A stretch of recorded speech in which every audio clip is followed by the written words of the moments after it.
یہ جتنے بھی لوگ سیاست میں آتے ہیں یہ دعویٰ کرتے ہیں کہ ہم عوام کی خدمت کرنے کے لیے سیاست میں آئے ہیں۔ دیکھیں، ایک MNA مہینے کا 2,13,000 روپے گورنمنٹ سے تنخواہ کی مد میں لیتا ہے۔ جو لیڈر آف دی ہاؤس اور لیڈر آف دی اپوزیشن ہوتے ہیں ان کے لیے یہ مراد ڈبل ہو جاتی ہیں۔ اس وقت ملکی خزانے سے سب سے زیادہ تنخواہ صدر پاکستان لے رہے ہیں۔ قرضے لے کر ملک میں اس مخصوص طبقے کو مراد دینے کے بجائے اگر ان کی تنخواہ کے علاوہ تمام مراد کو ختم کر دیا جائے۔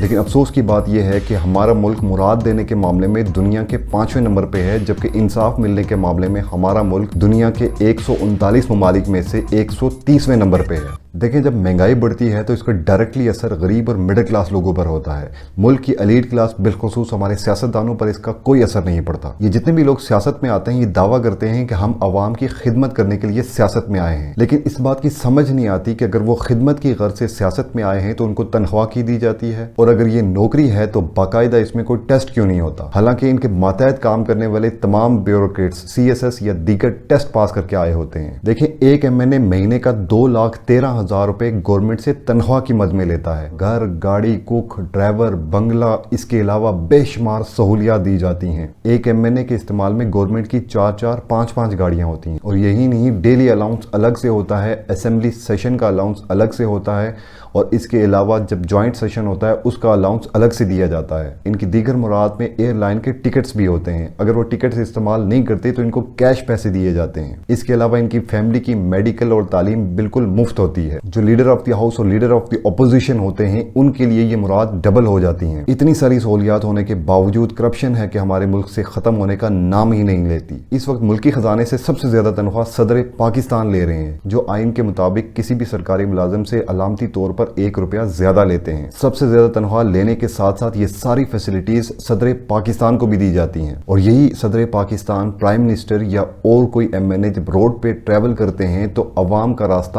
بند کر کے درجنوں گاڑیوں کے پروٹوکول میں ان کو ان کی رہائش کا یا دفتر تک لے جایا جاتا ہے۔ اس وقت سرکاری ملازمین میں سب سے زیادہ تنخواہ چیف جسٹس آف پاکستان لے رہے ہیں، اور اس کے علاوہ گھر، گاڑی، بنگلہ، درجنوں ملازم، ہزاروں لیٹر پیٹرول اور دیگر سہولیات ان کو بھی دی جاتی ہیں۔ لیکن افسوس کی بات یہ ہے کہ ہمارا ملک مراد دینے کے معاملے میں دنیا کے 5ویں نمبر پہ ہے، جبکہ انصاف ملنے کے معاملے میں ہمارا ملک دنیا کے 139 ممالک میں سے 130ویں نمبر پہ ہے۔ اسی طرح فوج میں ایک جنرل 3.5 سے 4 لاکھ روپے کے درمیان تنخواہ وصول کرتا ہے۔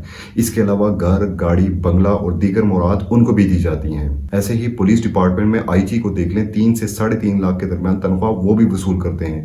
اس کے علاوہ گھر، گاڑی، بنگلہ اور دیگر سہولیات ان کو بھی دی جاتی ہیں، اور یہی نہیں، جتنے بھی بیوروکریٹس ہیں ان سب کو تنخواہ کے ساتھ ساتھ یہ ساری مراد دی جاتی ہیں۔ مہنگائی کا اثر اس لیے بھی ان لوگوں پر زیادہ نہیں ہوتا کہ ان کی 10% بھی تنخواہ بڑھتی ہے تو یہ لاکھوں میں ہوتی ہے۔ مسئلہ صرف اس غریب آدمی کا ہے جس کی 10% تنخواہ بڑھنے کے بعد بھی اس کی تنخواہ میں 2,000 روپے کا بھی اضافہ نہیں ہوتا۔ اب سوال یہ پیدا ہوتا ہے کہ ایک غریب ملک جو قرضوں پہ چل رہا ہو، وہاں پہ غریب عوام سے ٹیکس لے کر ایک مخصوص طبقے کو اتنی ساری سہولیات دینا کہاں کا انصاف ہے؟ اس کی مثال ایسے ہی ہے جیسے گاؤں میں ایک چودھری غریب کسانوں سے ٹیکس لیتا ہو، جس کی وجہ سے کسان دن بدن غریب اور وہ چودھری دن بدن امیر ہوتا جائے۔ قرضے لے کر ملک میں اس مخصوص طبقے کو مراد دینے کے بجائے اگر ان کی تنخواہ کے علاوہ تمام مراد کو ختم کر دیا جائے اور ان ٹیکس کے پیسوں سے غریب عوام کو سبسڈی دی جائے تو اس سبسڈی کے لیے ہمیں قرضہ لینے کی بھی ضرورت نہیں پڑے گی اور ملک کے خزانے پر بھی بوجھ نہیں پڑے گا۔ اگر ہمارا ملک اتنا غریب ہے کہ ایک مہینے کے لیے یہ تمام مراد دینے کے لیے ہمارے پاس پیسے نہیں ہیں تو ہم عام عوام کے ٹیکس کا پیسہ عام عوام پر کیوں نہیں خرچ کرتے؟ دیکھیں، پاکستان کی 22 کروڑ عوام میں سے یہ مخصوص طبقہ صرف 5 سے 7% ہے۔ 90% لوگوں سے ٹیکس لے کر 7% لوگوں پر خرچ کر دینا کہاں کا انصاف ہے؟